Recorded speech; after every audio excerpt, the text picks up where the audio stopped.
जय श्री कृष्णा, राधे राधे दोस्तों। स्वागत है आपका हमारे यूट्यूब चैनल धर्म और कहानी में।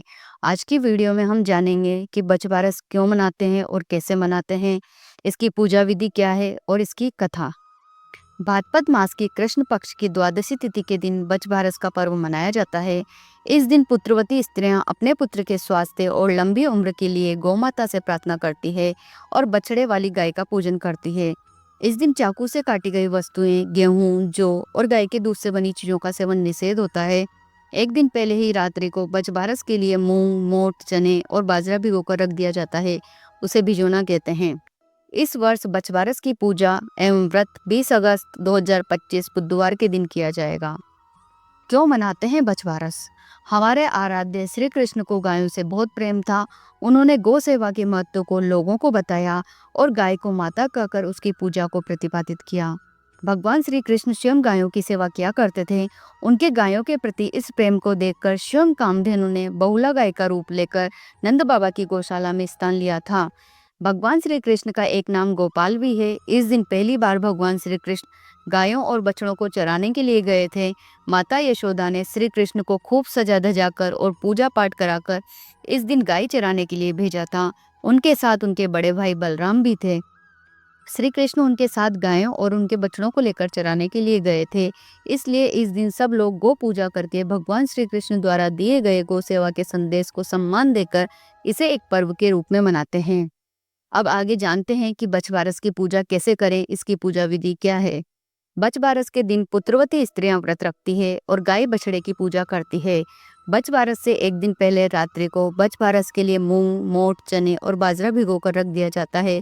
फिर प्रातःकाल स्नान के बाद पूजा से पहले उसे कढ़ाई में छोंककर पका लिया जाता है। व्रत करने वाली स्त्री को बछबारस के दिन प्रातःकाल स्नान आदि नित्य क्रिया से निवृत्त होकर स्वच्छ कपड़े पहनने चाहिए। यदि आपके घर पर बछड़े वाली दूध देने वाली गाय हो तो उसे बछड़े के साथ स्नान कराएं। फिर गाय और उस बछड़े को नए कपड़े उड़ाकर हल्दी चंदन से तिलक करें। फूलों की माला पहनाएं। अगर संभव हो तो उनके सींगों को भी सजाएं। तत्पश्चात तांबे का बर्तन लेकर उसमें पानी भरें। उसमें तिल, अक्षत, इत्र और फूल डालकर गाय पर छिड़कें और उसके पैरों पर जल डालें। गाय माता की खुर पर लगी मिट्टी से अपने मस्तक पर टीका लगाएं। दीपक जलाकर गौ माता की आरती करें। भीगे चने, मूंग, मोट और बाजरा गाय को अर्पित करें। गौ पूजन के पश्चात बछबारस की कहानी कहें या सुने। व्रत करने वाली स्त्री भिजोना, जो भीगा हुआ मूंग, मोट, बाजरा और चने हैं, उन पर पैसे रखकर अपनी सास या जेठानी को पैर छू कर दें। बछबारस के दिन व्रत रखकर रात को अपने इष्ट देवता का ध्यान और पूजन करके भोजन करें।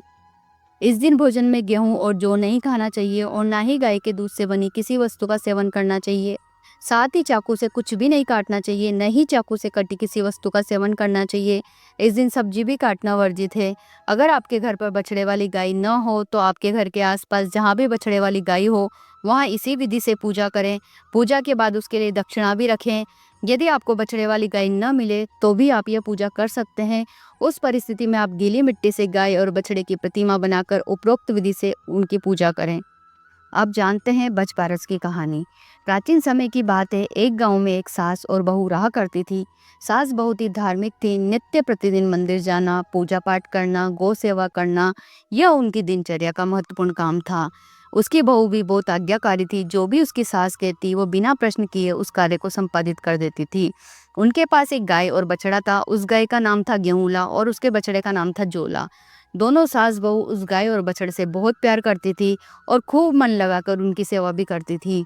वह गाय भी बहुत समझदार थी। प्रतिदिन चढ़ने के लिए छोड़ने पर शाम को स्वयं ही घर आ जाती थी। एक बार सास ने घर पर जौ की बालियां लगाकर रखी, परंतु वो बहू को उसके विषय में बताना भूल गई। सास हर दिन की भांति प्रातःकाल उठकर अपने नित्य कर्मों से निवृत्त होकर मंदिर जाने के लिए तैयार हुई और गाय को चढ़ने के लिए छोड़ दिया। मंदिर जाते जाते उसने अपनी बहू को आवाज लगाकर कहा, बहू, मैं मंदिर जा रही हूँ। जब तक मैं वापस लौट कर आऊं तब तक तू जौ लाकर काट कर उबालने के लिए रख देना। बहू को घर पर रखे जौ के विषय में कुछ भी पता नहीं था। उसको अपनी सास की बात सुनकर ऐसा लगा कि उसकी सास ने उसे जोला यानी कि गाय के बछड़े को काट कर उबालने के लिए कहा है। यह सुनकर वह सोच में पड़ गई कि आज सासू माँ ने कैसी बात कह दी। अगर मैं उनकी बात मानती हूँ तो मुझे इस बछड़े की हत्या करनी पड़ेगी, जिससे मुझे गो हत्या का पाप लगेगा। लेकिन अगर उनकी बात नहीं मानती तो उनके कहे अनुसार नहीं करती तो उनकी अवज्ञा होगी, वो भी मेरे लिए पाप के समान ही है। वो इसी धर्म संकट में उलझ गई थी। बैठी-बैठी ये सोचे जा रही थी कि क्या करें और क्या न करें। अंत में उसने अपनी सास की आज्ञा का पालन करना ही अपना धर्म जाना और गाय के बछड़े जोला को काटकर बर्तन में उबालने के लिए रख दिया। परंतु उस बछड़े की हत्या करके उसके मन को बिल्कुल भी चैन नहीं मिल रहा था और वो उसका दुख मानकर बस रोए जा रही थी। जब उसकी सास वापस आई तो उसकी आंखें घर का दृश्य देखकर फटी की फटी रह गई कि घर में खून ही खून फैल रहा था। जहाँ तहाँ खून के धब्बे देखकर उसने अपनी बहू को आवाज लगाई। उसकी बहू रोती हुई उसके सामने आ गई। तब सास ने उससे पूछा कि यह घर में खून कहाँ से आया। तब बहू ने सास को उसकी आज्ञा याद कराई और कहा कि ये रक्त जोला का है, मैंने आपके कहे अनुसार उसको काट कर उबालने के लिए रख दिया है। बहू की बात सुनकर सास ने उसे कहा, मैंने तुम्हें घर में रखे जौ काट कर उबालने के लिए कहा था, ना कि गाय के बछड़े जोला को काट कर उबालने के लिए कहा था। यह सुनकर बहू अपनी सुध-बुध खो बैठी। उसकी सास का भी दुख के मारे बुरा हाल हो गया। तब सास ने हिम्मत करके अपनी बहू को संभाला और उसे अपने साथ अपने इष्ट देव के मंदिर लेकर गई। वहां पहुंचकर दोनों सास बहू हाथ जोड़कर उनके आगे खड़ी हो गई। उनके सामने बार-बार माथा टेक कर नाक रगड़कर बहू की उस गलती के लिए क्षमा मांगने लगी। सास ने कहा, हे प्रभु, मैंने सदा ही आपका ध्यान और पूजन सच्ची श्रद्धा और भक्ति के साथ किया है, हमेशा धर्म का पालन किया है। मेरी आपसे विनती है कि यदि मेरी बहू ने ये सब जानबूझकर किया है तो इसे सजा दो और अगर इससे यह भूलवश हुआ है तो इसे क्षमा करो और उस बछड़े को पुनः जीवित कर दो। दोनों सास बहू मंदिर में भूखी प्यासी ईश्वर का ध्यान करती रही। जब शाम होने लगी तब उन्हें लगा कि अब गाय चरकर वापस आने वाली होगी और अपने बच्चे को जीवित ना पाकर उसका क्या हाल होगा। यही सोचकर वो मंदिर से घर के लिए रवाना हो गई। घर पहुंचकर उन्होंने देखा कि गाय भी आ चुकी है। सास बहू आगे के बारे में सोचकर भयभीत हो रही थी।